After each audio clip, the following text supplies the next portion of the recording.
Hello everyone, I'm Seohee teacher. Today I'm going to read the story, The Rashes. Once upon a time, there was a girl named Karen. She was a greedy little girl. In autumn, her mother became ill and passed away. Karen was so sad. I miss my mother. Karen wandered around the village alone. She was starving to death. She sneaked into the restaurant and stole some lasagna. Karen was gobbling up the lasagna when something caught her eyes.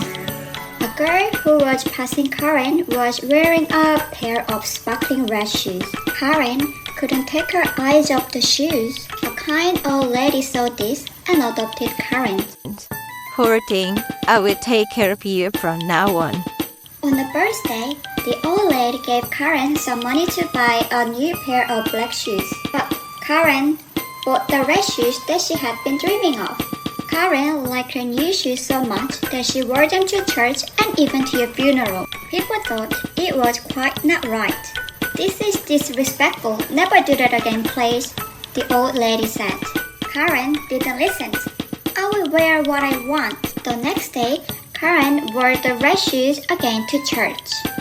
The old lady was upset. She whispered a curse, "Dance forever." Karen's feet started to move. She danced through the woods, thorny bushes, and fields. She tried to take them off but couldn't. Her feet hurt badly and Karen felt exhausted. She wished that she would stop dancing. I'm sorry that I didn't listen and didn't care about others. She prayed again and again. An angel appeared. Since you like lasagna so much, if you make lasagna for the poor, your curse will be lifted. So Karen went towards the house and made 100 lasagna. She then gave them to poor people on the street. Karen's curse was lifted. Karen realized her mistakes and apologized to the kind old lady. The kind old lady forgave her, and they lived happily ever after together. If you enjoyed the story, please subscribe and like the video. Bye!